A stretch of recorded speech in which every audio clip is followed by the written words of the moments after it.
Yesu nasimama, ndiye mwamba ni salama, ndiye mwamba ni salama, ndiye mwamba ni. Nilikatwa hapa, kiona hapa kwenye masikio, nilikatwa hapa. Kwa hiyo wakati nikakuwa nikakataa kuwapea, so wakatoa visu, and luckily nikadungwa kisu. It is becoming an alarming because each and every week we are losing our students. So I'm urging the government to come in and take note of this because we are losing students. Wakatuambia now you have to accept the fact the guy may pass on, so sisi ni nyinyi msaini tumpeleke mochari. Tukavurugana nao, lakini sasa wakaona ya kwamba imeshindikana, kabidi watumie upanga kidogo.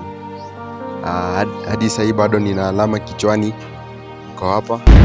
Ningependa serikali tusaidie tu kuongeza security lights, waongeze polisi wengine Langas ni wachache, alafu wafanye partnership na So wakaniambia nitoe simu because walikuwa na knives.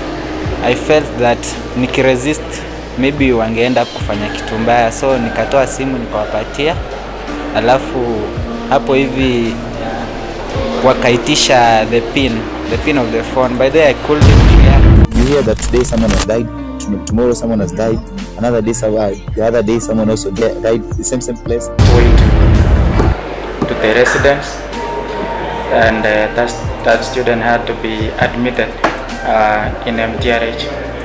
So watu wengi wameuliwa, wanafunzi pia wamesafa of insecurity, and today nimepata chance to cry to our government because of insecurity. So sasa tukiongea hivi wanafunzi wengi wameanza kuacha shule because of insecurity. Mtu anafadhalisha ile aende nyumbani kwao kuliko uliwe.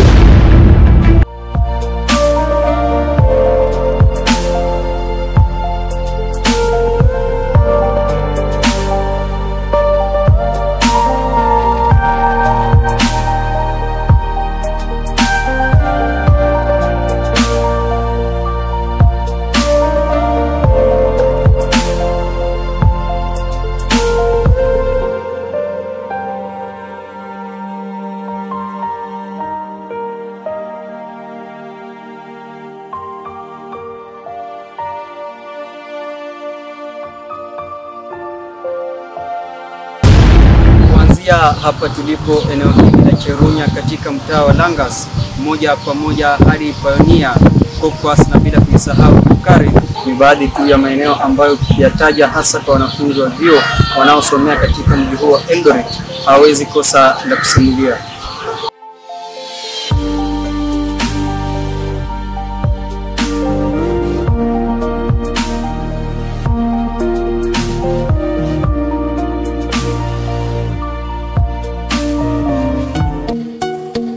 Ni maeneo ambayo yamekuwa yakishuhudiwa visa vya wanafunzi kuvamiwa, kuuawa na hata wengine kuibiwa mali zao na makachinja wanaotekeleza unyama huo kuanzia nyakati za saa 1 jioni. Giza linapoingia katika mji wa Eldoret, wengi huanza kurejea viamboni mwao, huku shughuli za usafiri zikisheheni katika barabara zote za kuelekea mitaa ya karibu.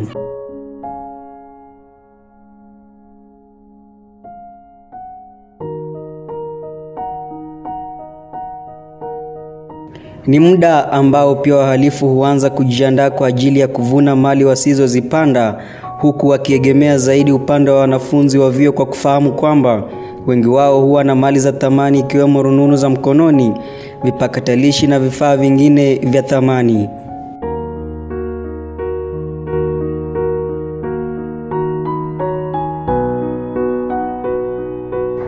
Baada ya visa hivi kukita mizizi, kwa wakati mmoja tuliondoka pamoja na mpiga picha kuelekea eneo la Busia kwa ajili ya safari ya mwisho ya mmoja wa wanafunzi kutoka chuo kimoja cha kadri mjini Eldoret.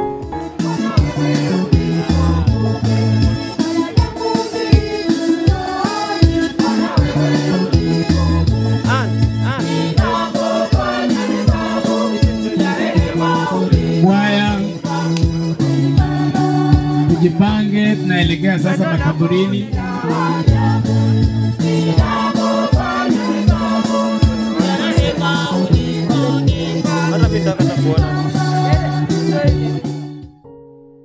Pale tuliweza kuzungumza na mwenzake aliyekuwa akiishi naye katika nyumba ya kukodisha maeneo ya Kipkaren, viungani mwa mji wa Eldoret.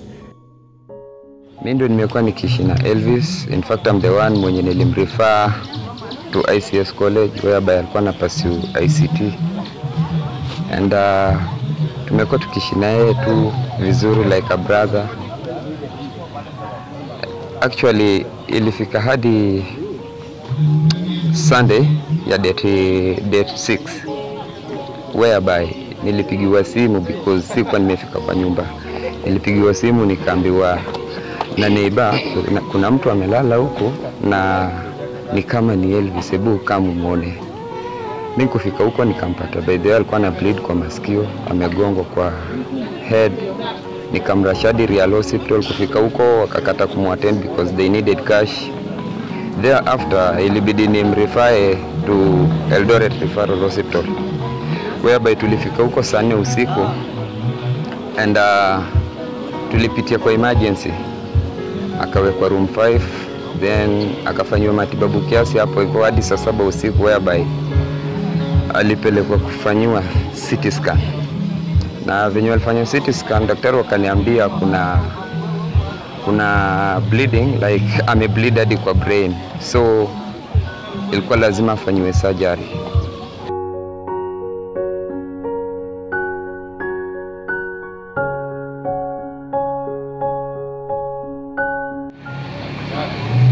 Tukaenda hapo ICU tukapata daktari akatuambia the guy pass on but hawezi mtoa hapo ICU kabla hizo machine zote bado hazijazima. So we have to wait hadi hiyo machine izime ndio turudi. We stayed for like 4 hours na tukarudi. Kwenda tukapata the same machines bado ziko on. Na tukapata the different doctors. Wakatuambia now you have to accept the fact the guy may pass on, so sisi ni nyinyi sign tumpeleke mochari. I signed the papers on behalf of mzee because mzee by that time alikuwa amechanganyikiwa, hakuwa anajielewa, akapelekwa mochari. Ni mazishi yaliyohudhuriwa na idadi kubwa ya wanafunzi wenzake, huku wakionyesha huzuni kwa kumpoteza mwenzao.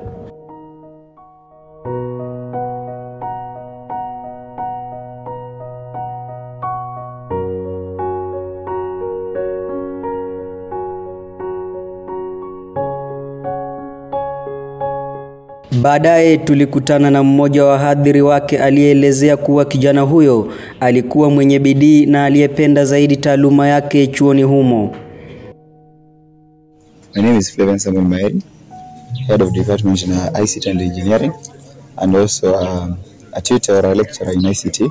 The late Elvis, to me, has been a personal friend, not just a student. And I knew Elvis from the word go when he joined ICS. The first day I interacted with Elvis was quite interesting because he was a good student with so many questions. That means that alikuwa mwanafunzi mwenye alikuwa na so much inquiry. He wanted to know more about this ICT. I remember one of the funniest questions he ever asked in class was what is the difference between IT and ICT, which according to us is some people could view it as the same, but people could view it as two different aspects or two different things. So as of today, I still don't believe that I've lost a good student like Elvis, and it still pains me that I've lost him through the cruel maze that he went through. But on Tuesday, Monday he didn't report. On Tuesday, his cousin Sammy came to me and told me that Elvis is at the hospital. And I was like, what do you mean Elvis is at the hospital? Which hospital? Nini nimefanyika? And Elvis was attacked yesterday while he was going to look for supper. And he's currently on a life support machine at MTRH. And what do you mean? Which Elvis are you talking of? Because Elvis, last time I remember I talked to him was that Sunday. Hapa tukaongelea asubuhi akiniambia tukaongelea story ya computer. And yes, the same Elvis mwenye anakujanga class ya evening. You're Mr. Maeri? Yes, I'm Mr. Maeri. Yes, that Elvis, I'm the one who referred him to ICS. And what do you mean? Which Elvis? So that evening, that same Monday evening, I remember we had some issue of a blackout that day. So some of my students, I talked to some of my students of the same issue. They rushed to the hospital before, and then they called me later on that they have seen Elvis, but Elvis is not in a good state. So I told them to wait for me there, and I rushed to go and see him that evening. Apparently that time when you pick up, or even at that time that those students were there, Elvis was no more. It's just that he was just in a life support machine. But again, God had his own reasons why he had to take Elvis at that particular time. Now, Elvis personally taught us some good lessons in ICS.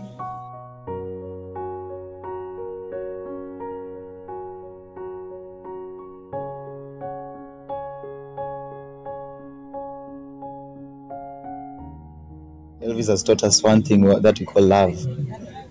Love is something that people don't understand. Love is something that you cannot tell someone that you love them unless you show them. Elvis showed how to love, not just saying. And actually, he never said that he loved anybody, but he showed how to love. And that's one lesson that I learned from him, because he never chose anyone to talk to. Kila mtu alikuwa tu rafiki yake at that particular session, even in classes. Unity is another thing, and Elvis just had a lot of traits that cannot be described, so many of them. As to me, may God rest his soul in eternal peace, and I believe he is in a better place. He's in a better place, and God had his own reason for what happened.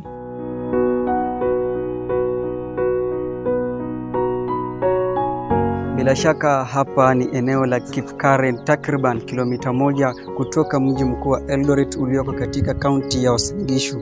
Na jinsi unavyotazama sasa hivi tumefika mahali hapa, maanake ndio mahali ambapo panafahamika kuwa maeneo ambayo mauaji yameweza kutekelezwa kwa wingi. Na jinsi unavyotazama, mwanafunzi mmoja aliweza kuuawa maeneo haya na kisha mwili wake kutupwa katika kidimbwi hiki unachokiona mahali hapa tuliko.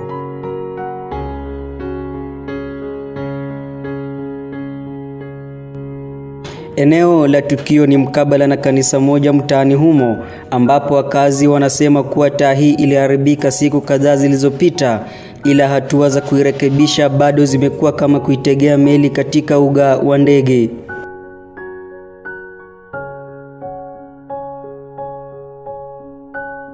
Ukiangalia mahali kama pale hakuna taa. Kama wanaweza weka tu hapo street lights, at least mtu akitembea kwa secure. Then pale chini serikali nitasema nashukuru walituwekea taa pale, street light, lakini haifanyi, haimuliki usiku, so watu wanauawa tu. Siku chache baadaye tulifunga safari na kuelekea katika chuo anuwai cha Eldoret, takriban kilomita 4 kutoka mji wa Eldoret.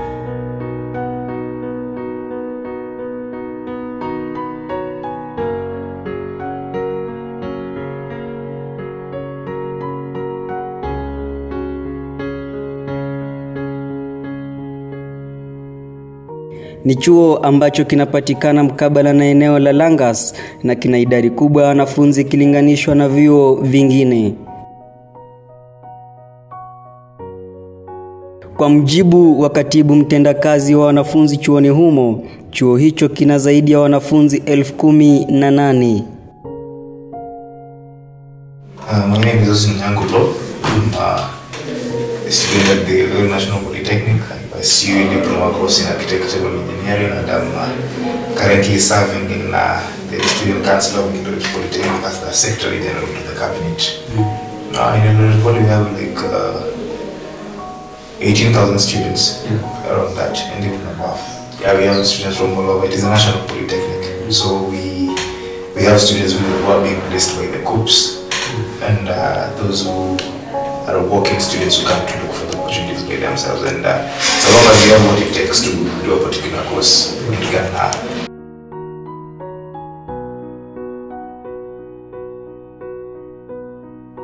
Tulizungumza na baadhi ya viongozi wa wanafunzi ambao walitueleza kuwa swala hilo la wanafunzi kuvamiwa limekuwa changamoto, ila hujaribu kadri ya uwezo wao kushirikiana na maafisa wa polisi kutoka kituo cha Langas.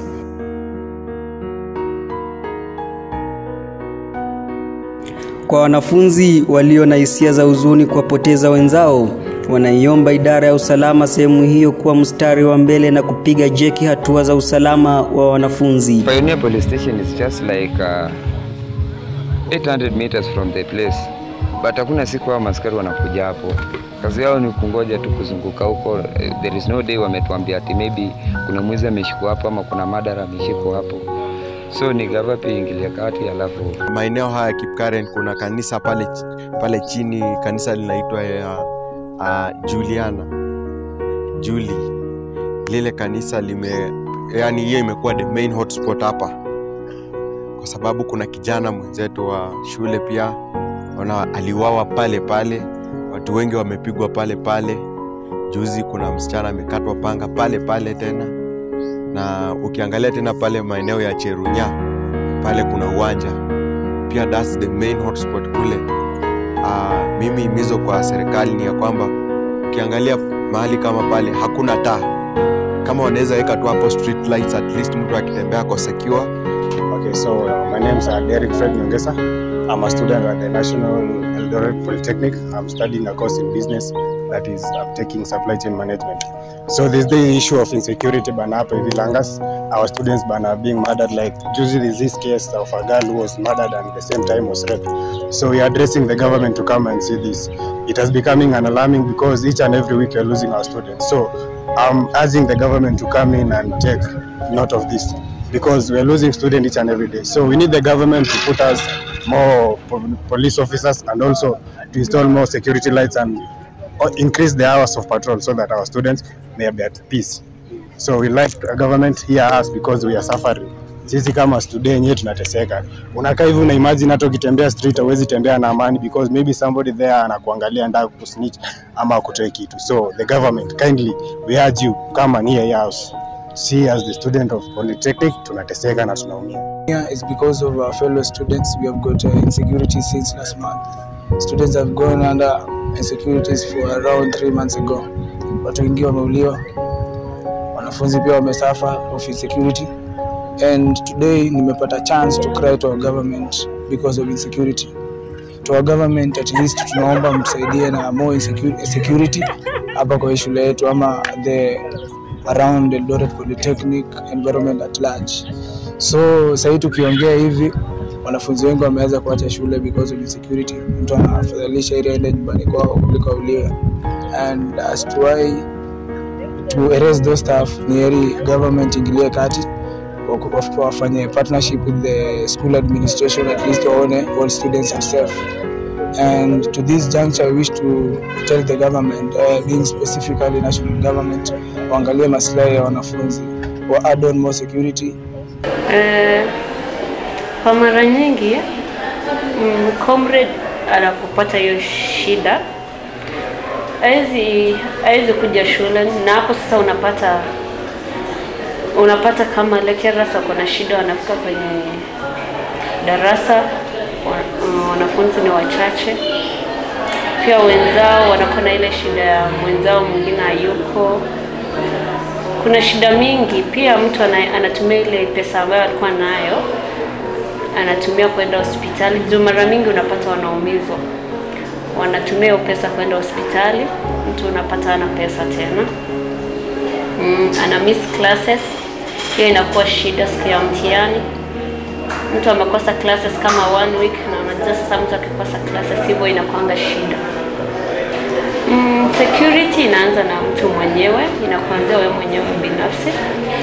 Inafaa ujue ni time gani unafaa kuwa kwa nyumba, na pia inafaa ujue ni mahali gani unatembea na ni wakati gani unafaa kuwa nje. Sasa inafaa ukiwa ushatoka shuleni, enda kwa nyumba ikiwa una kazi nyingine. Kutembea si mzuri. So mtu ukishamaliza kazi yenye ulikuwa nayo, ufike kwako, hakikisha umefunga mlango vizuri. Yeah.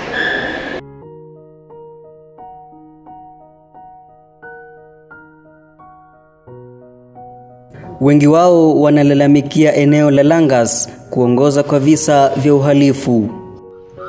I think we can say most of our students are residents of Langas Estate. And within Langas, we can say it is not that much safe in a place known as Cherunya. And also what we can urge students, security is all about your responsibility. Hatuwezi sema ni Cherunya peke yake. We can say it is everywhere.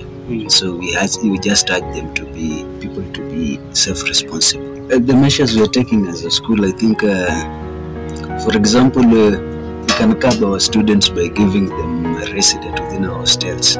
So only that we cannot include everybody within the hostels. So the number that will be going to reside outside, we advise them on areas where we think it is safe for them to go. Okay, so reside sana about the areas of Cherunya, which we had a lot of cases happen huko, and areas of nikidhani ni Cherunya at large, Cherunya ndio tumehaji to students kindly not there. Vile nimeingia wawili so far they are dead. Na kuna wengine nao wali survive. Kuna wengine walikuja wakapigwa wakasurvive, I think around 4. So those are the kind of cases vile nimeingia we've incurred. So far I've received the number of cases from our students who have been directly attacked by the criminals.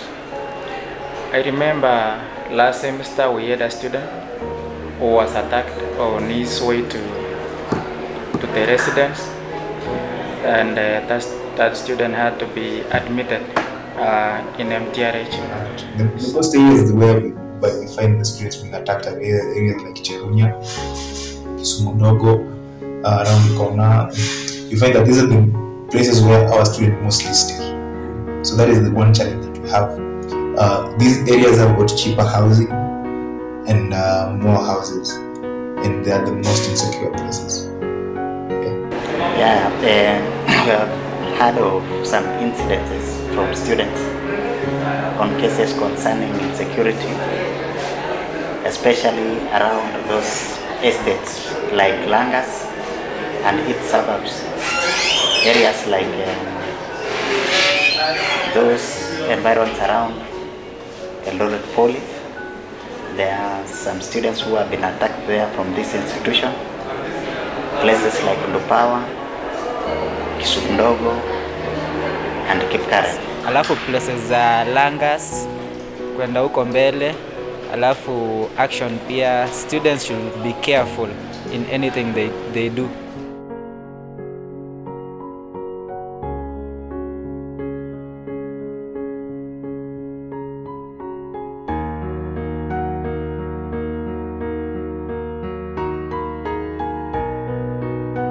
Fauka ya hayo, wanafunzi wa kike hubakwa kabla ya kupitia mateso makali.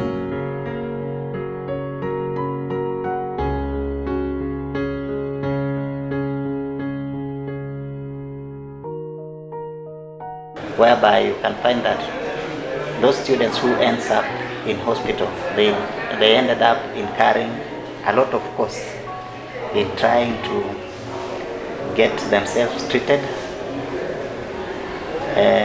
It also impacts on their studies, as some students are admitted there, whereby you will find that a student will miss his or her classes due to injuries sustained when they are being mugged or robbed, and also due to the loss of some of their items like phones or laptops.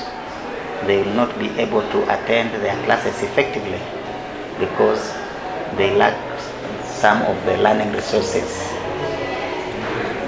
like their computers or phones, which they get information of whereby they will have their next classes. And that has impacted negatively on our students. And also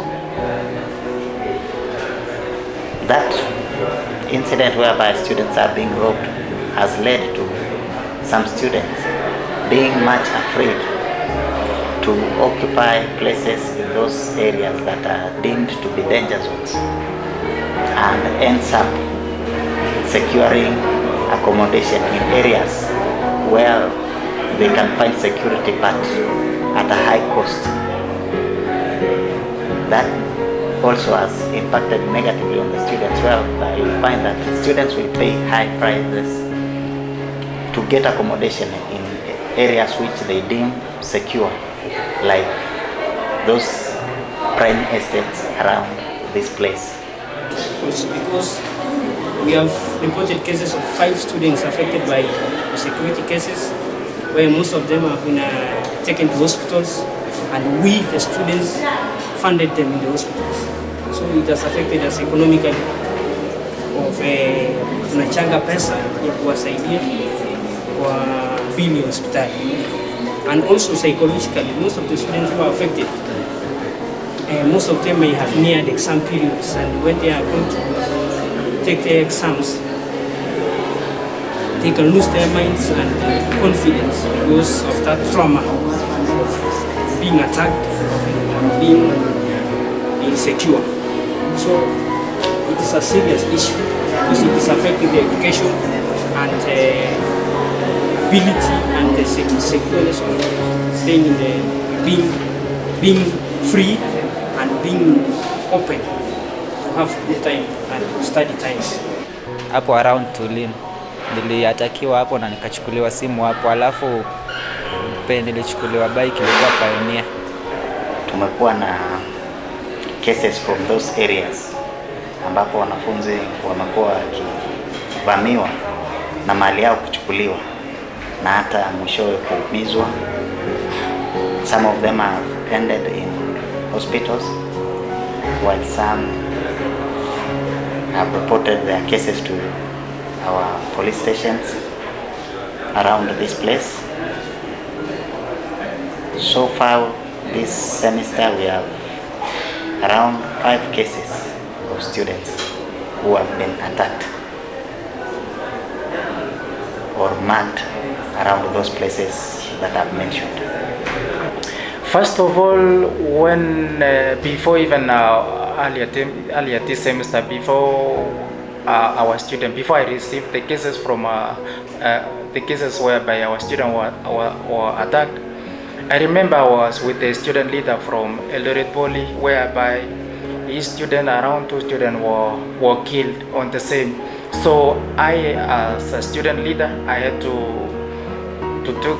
take a immediate step to warn our students that there are some places that were no longer safe. Kwa mujibu wa manusura wa mikasa hiyo ni kwamba wavamizi hawa hutumia silaha butu na ambazo ni hatari zaidi kwa usalama. My name is John Marvin Kipto. I'm a student at one of the institutions in Eldoret. So on my day at 9:45, I was going back home, and then I was attacked by some criminals. There were 2, walikuwa wawili, watatu. Actually they walikuja na pikipiki, they were 3. So pikipiki kanipita, and then wakapita nyuma yangu, alafu wakashukisha mtu mmoja nyuma yangu, mtu wa pili na wa pikipiki wakanipita, so nilikuwa katikati yao. So wa nyuma akanimag, alafu I managed to escape from that one mwenye alikuwa ananimag, but wa pili wenye walikuwa mbele wakaniattack. Sasa tukaanza some fierce fights, and then nikaanza kuscream, but no one was available to help me at that time. And then wakatoa visu, and then they started saying that wanataka simu, wanataka pesa yenye niko nayo. Alafu kwa hiyo harakati nikakataa kuwapea, so wakatoa visu, and luckily nikadungwa kisu kwa mguu, but fortunately sikuchukuliwa simu because tulipigana na hao hadi nikarudishiwa simu. And then I went, so the next after nimedungwa kisu nikapelekwa hospitali, nikaekewa stitches mali nilikuwa nimedungwa kisu. For me, I think for the government, what I would love them to do is that such cases should be taken seriously, because students ni watu wenye wanakuja to change the future of tomorrow. So hii stuff wanafunzi kuatakiwa is not a good thing. For the government wasichukulie kesi moja serious, waache ingine ikuwe pending. So I think kesi zote zinafaa zichukuliwe serious, isikuwe tu mzaha kwa upande wa serikali. So, nilikuwa nimekuja mgeni kwa sababu najua huku tumekuja kwa sababu ya masomo. Wakati nilikuja huku mwanzo tukakuwa tumetokea shule, so hiyo harakati ya kurudi kwa nyumba, so tukakutana na wakora, tukapigwa, ndio ilifanya nikahama kule Langas, tukajeruhiwa majeraha mabaya sana. Tulinyang'anywa simu na pesa. Sasa hiyo kama comrade, unajua life ya comrade, sasa ile umepewa pesa, sasa ndio umekuja nayo, unaona kunyang'anywa tena ni shida. Unajua mwanzo huwezi jua wanatumia silaha gani, lakini mimi ile kitu ambacho nina uhakika nayo walikuwa wanatumia kisu ama panga, sababu nilikatwa hapa, kiona hapa kwenye masikio nilikatwa hapa. Sasa hiyo inathibitisha kwamba wanatumia kisu. Labda kuwaambia tu wajichunge, kwa sababu ni wanafunzi wengi wameuawa. Mimi niliponea tu kwa bahati ya Mwenyezi Mungu. Lakini inafaa wajichunge sana, wajichunge. Na unajua wakiishi huku, kama ni kuingia kwa nyumba waingie mapema, na kama ni kutoka shule pia watoke mapema kwa sababu ya usalama wa maisha yao. Na katika shule yangu ni wale ambao wameathirika na janga kama ambalo mimi nimepitia, saa hizi tuko kama 4 hivi, na kuongezea ni kwamba mmoja ameaga. On my way kuna watu walitokea nyuma yangu, mwingine akanitap from back. So when niliangalia nyuma wengine wakanikava, so they were 4 people wakanikava, 2 of them having knives from front na nyuma. So na wakaniambia niwapatie, nitoe simu yenye nilikuwa nayo kwa mfuko. So nilikuwa nimebeba bag na nilikuwa nimeweka simu kwa mfuko, so wakaniambia nitoe simu because walikuwa na knives. I felt that nikiresist maybe wangeenda kufanya kitu mbaya, so nikatoa simu nikawapatia. Alafu hapo hivi wakaitisha the pin of the phone. By the way, I couldn't react towards them because wangeenda kuniinja, so nikawapatia hiyo pin. Nikapatia pin ya M-Pesa, wakatoa pesa. So immediately the one mwenye alikuwa amechukua simu akaenda na simu, leaving me with the 3. So the 3 remaining wakaniambia don't try to react because your life is in danger. So venye huyo mwenye alikuwa na simu alienda akapotea, so wengine 3 wakaniambia toka na uende na usijaribu kufanya kitu yoyote weird.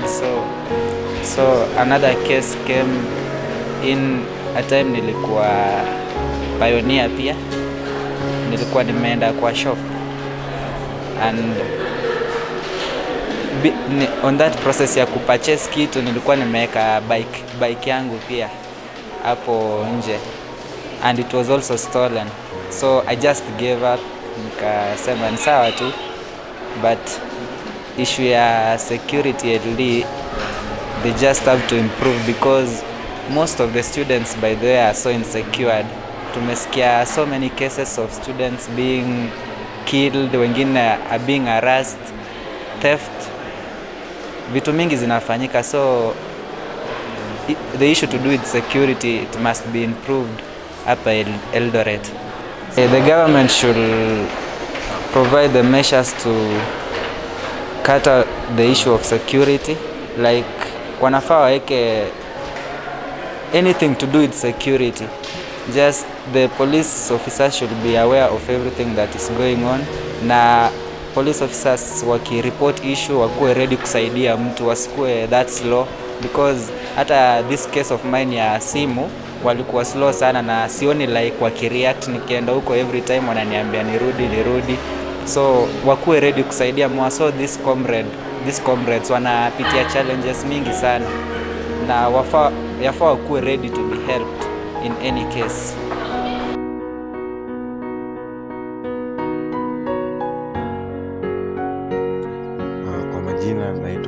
Elvis Bradley.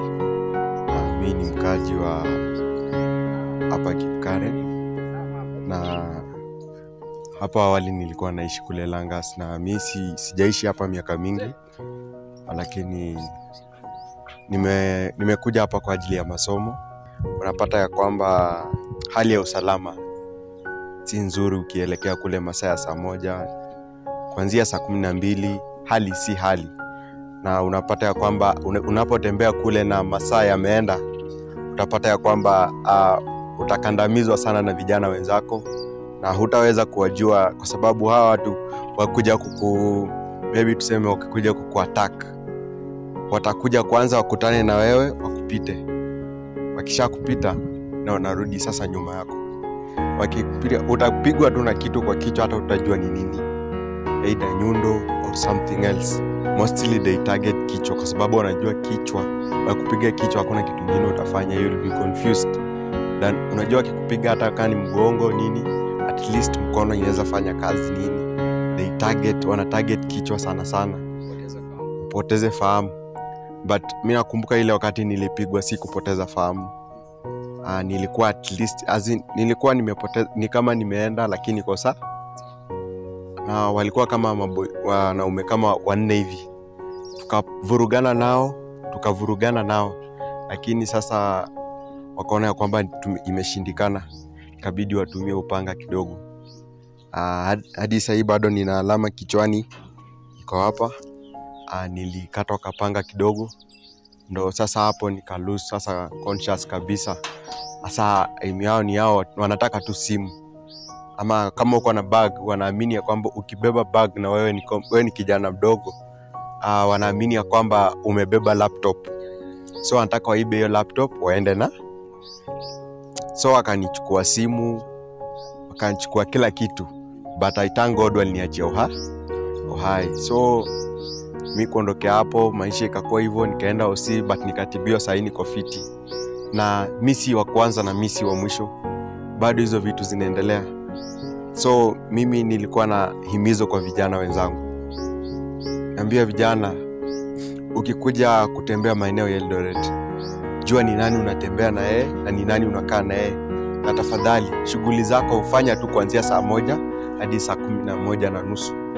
Ikifika pale uenda tu kwa nyumba, jishughulishe na shughuli za nyumba, lakini usitembee manake naona ya hali ya usalama si nzuri vile.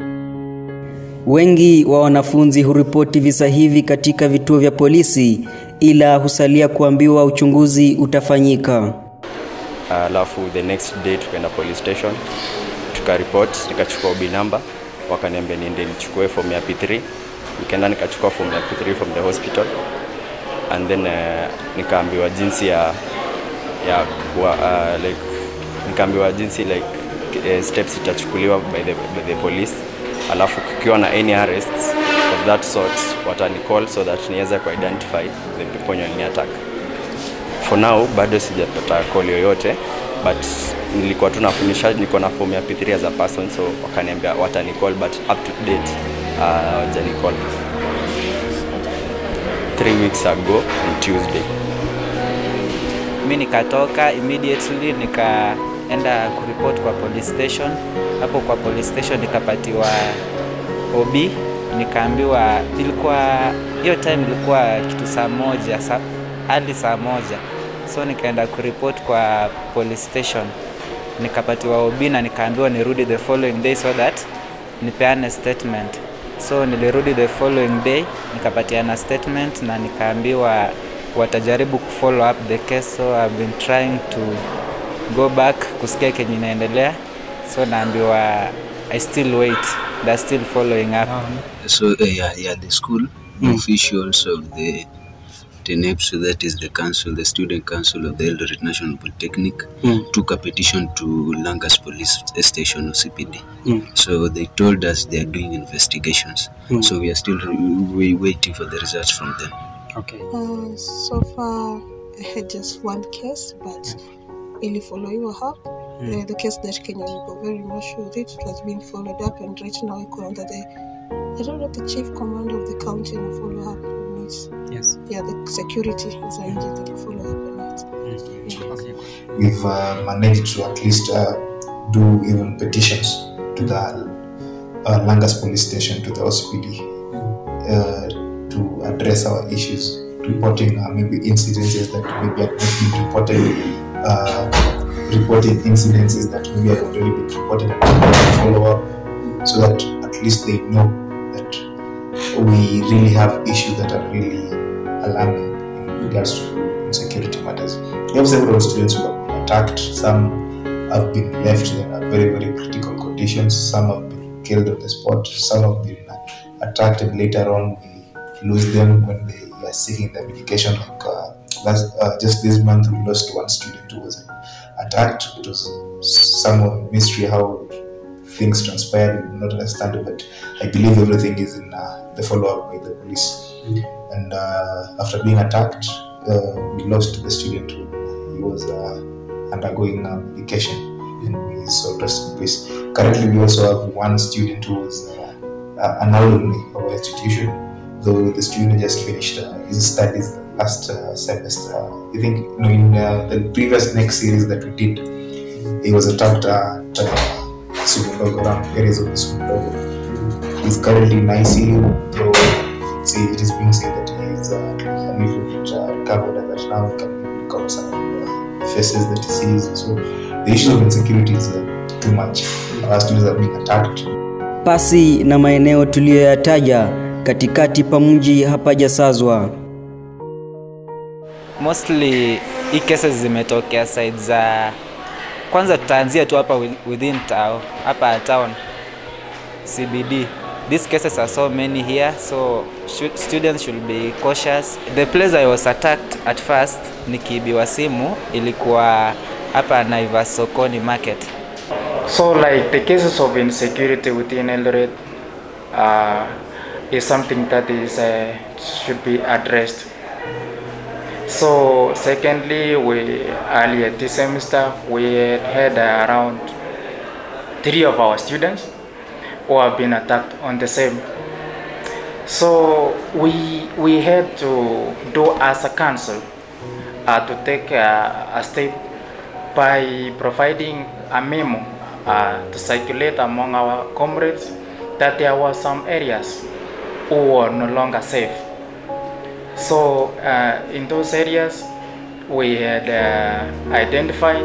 Kutokana na baadhi ya viongozi tuliozungumza nao ni kwamba swala la uhusiano wa kimapenzi kati ya wanafunzi laweza kuchangia visa hivyo kuongezeka.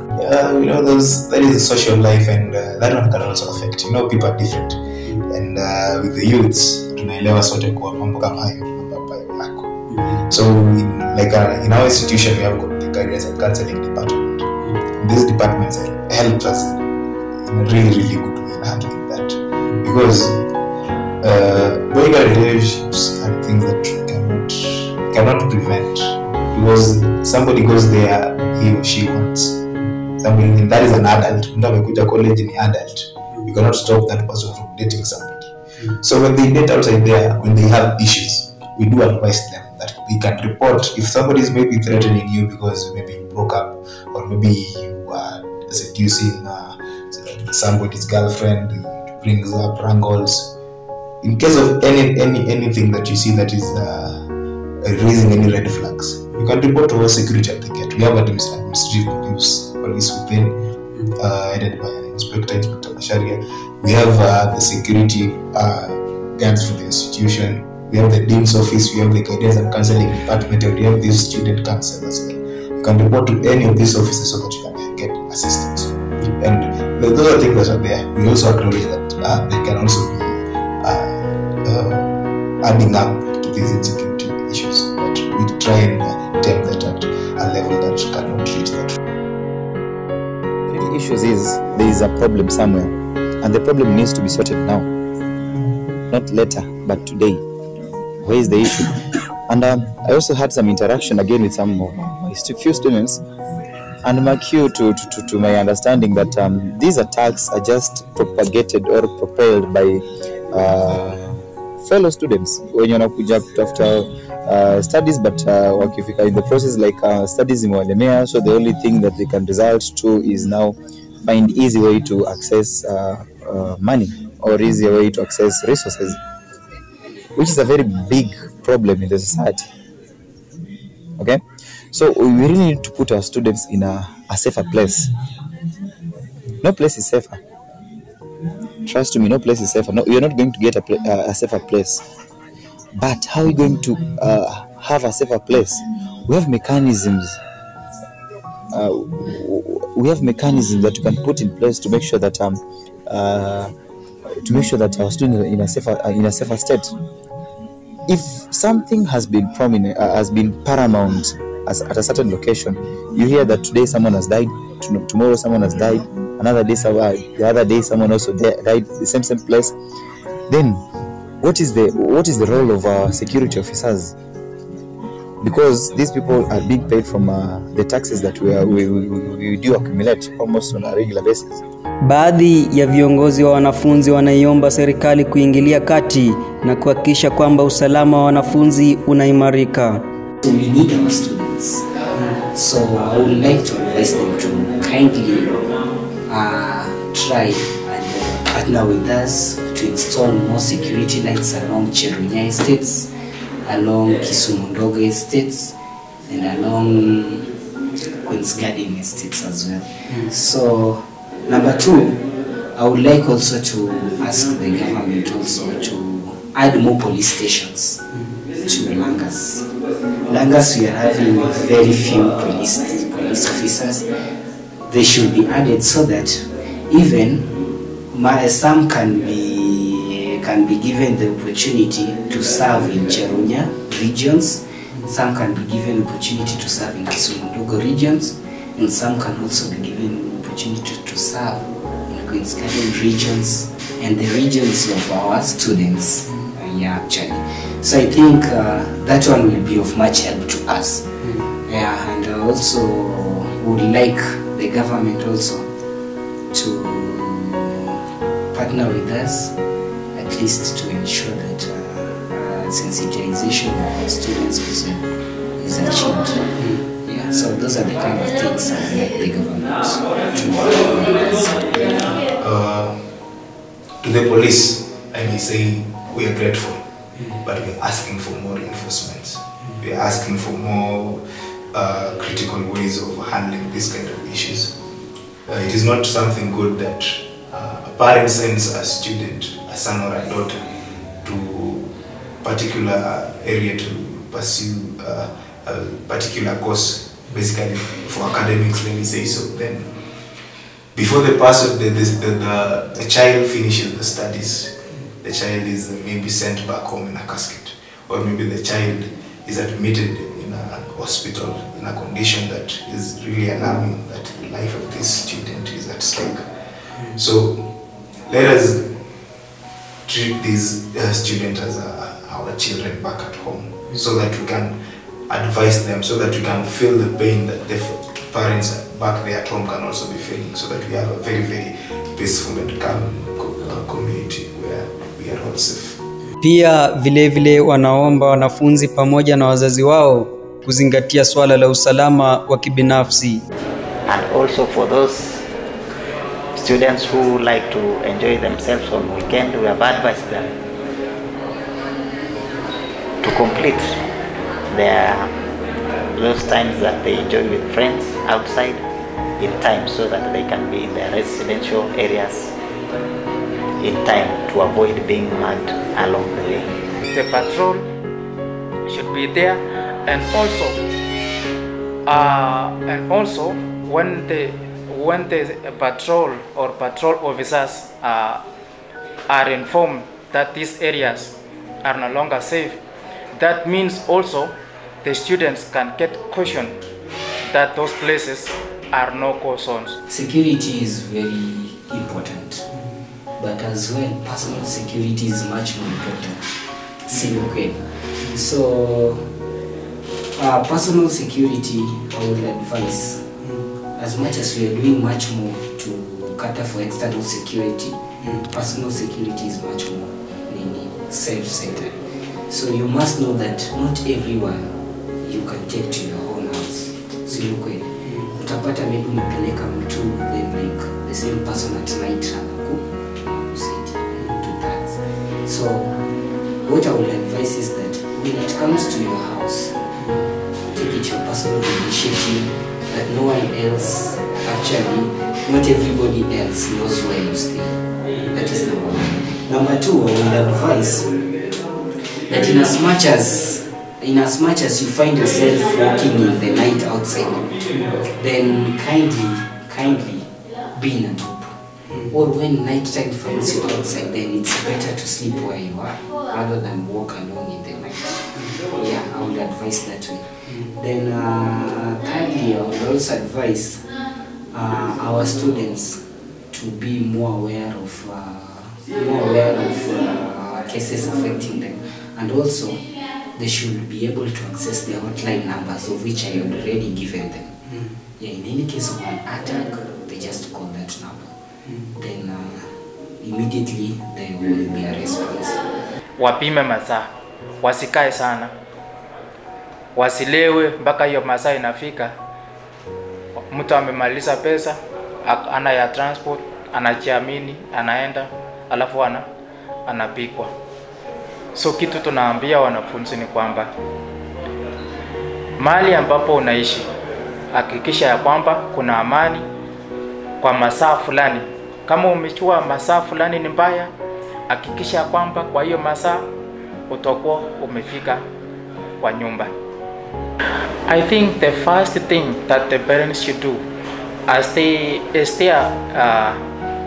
students got admitted, they should prioritize one thing, that where is my student going to live, or where is my child going to reside. That student should also consult where is the best place I can live, because for example, those students coming to campus for the first time, they are not conversant with the surrounding. So the thing they should do as they scan around is to consult among the students, or even to consult the university or the management, that I'm new in this area, where can I reside, or where is that place that is safe. That is now in the case of a student. Secondly, in the case of now a parent should actually make sure they should not look on the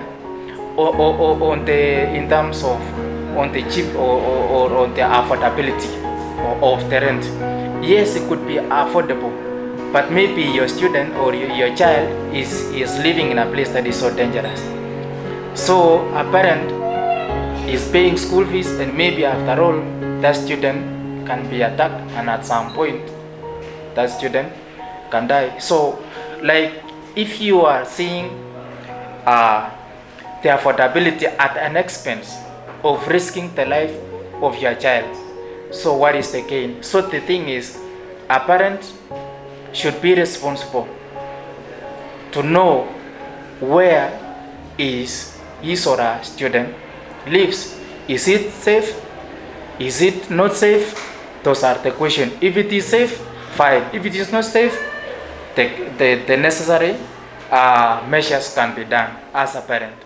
So I think what I can say is that the security of the students is mutually inclusive between the parent and the student.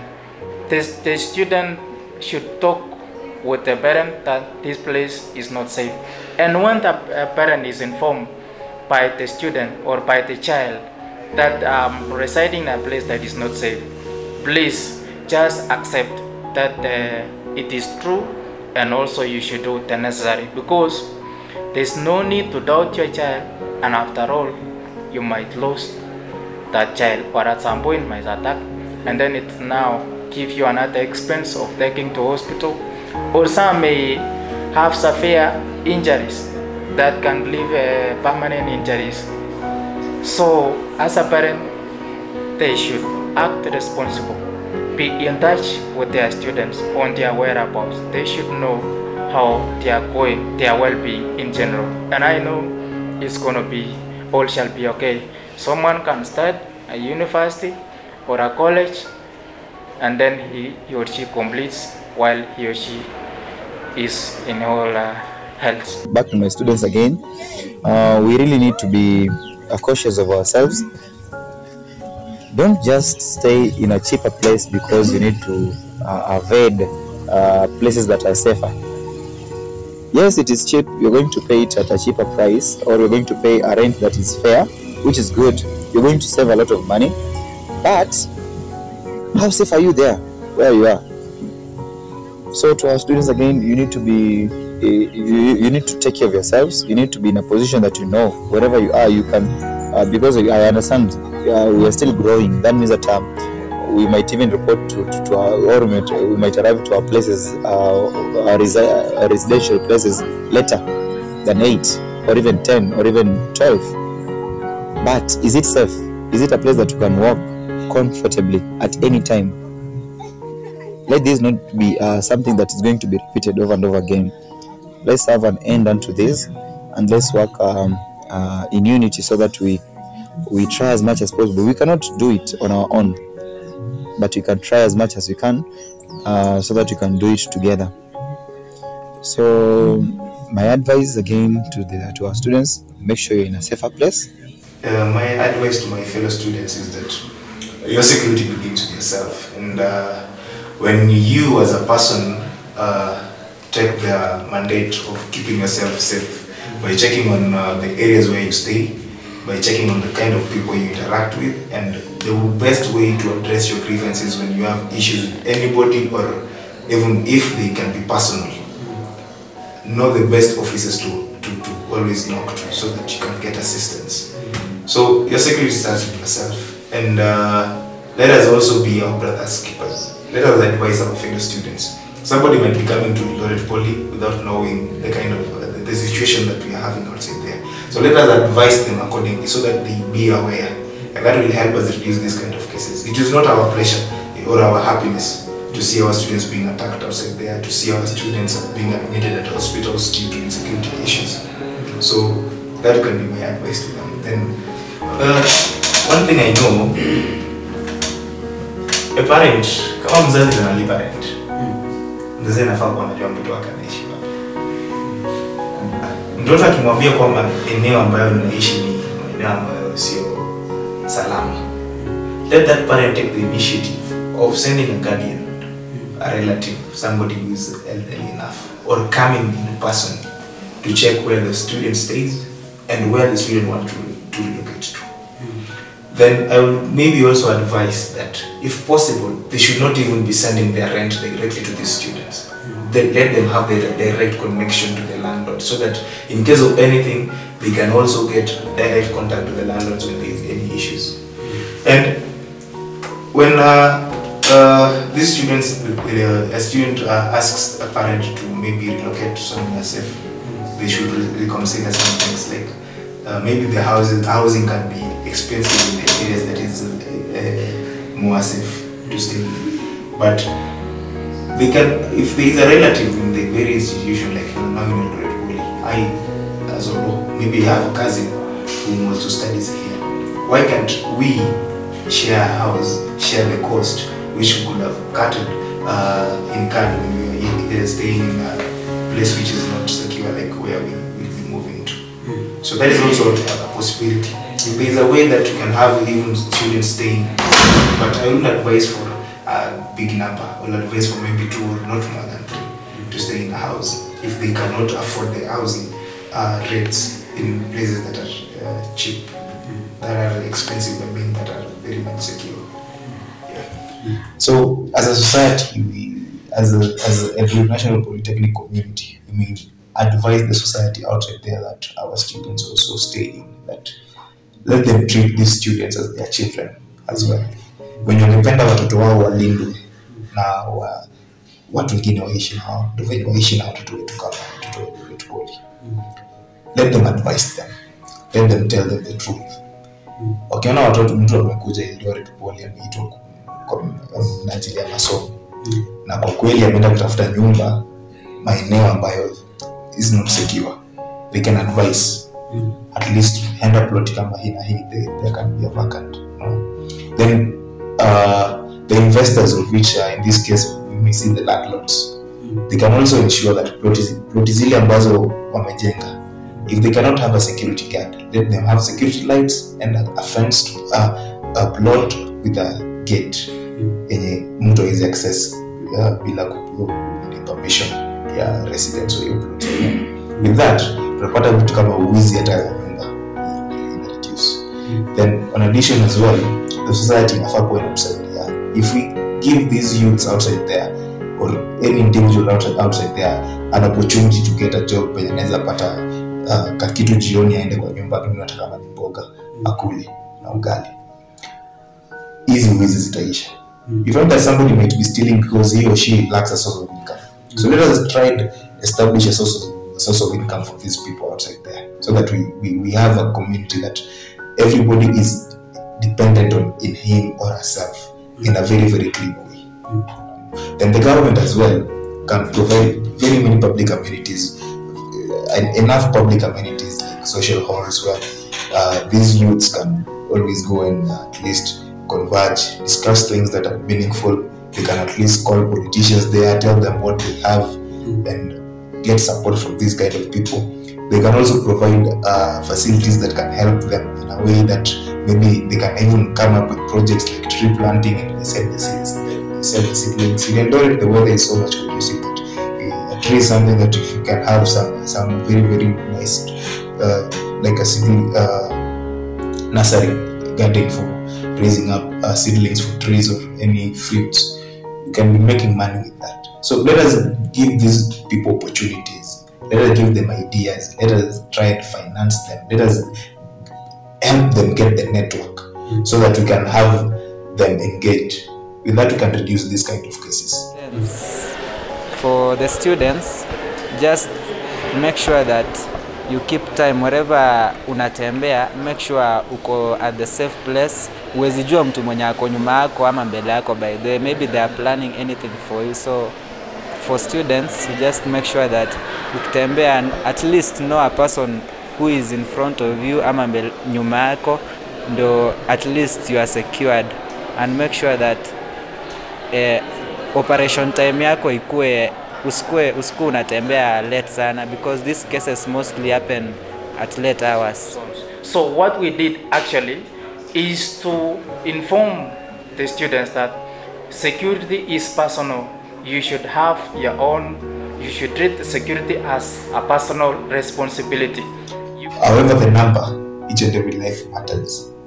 So we have to look for a way to make that stop. Because that's even what that, if it is just one single individual, that individual is going to be somebody great in this nation after passing through this polytechnic. So as a nation, we've lost a very, very important source.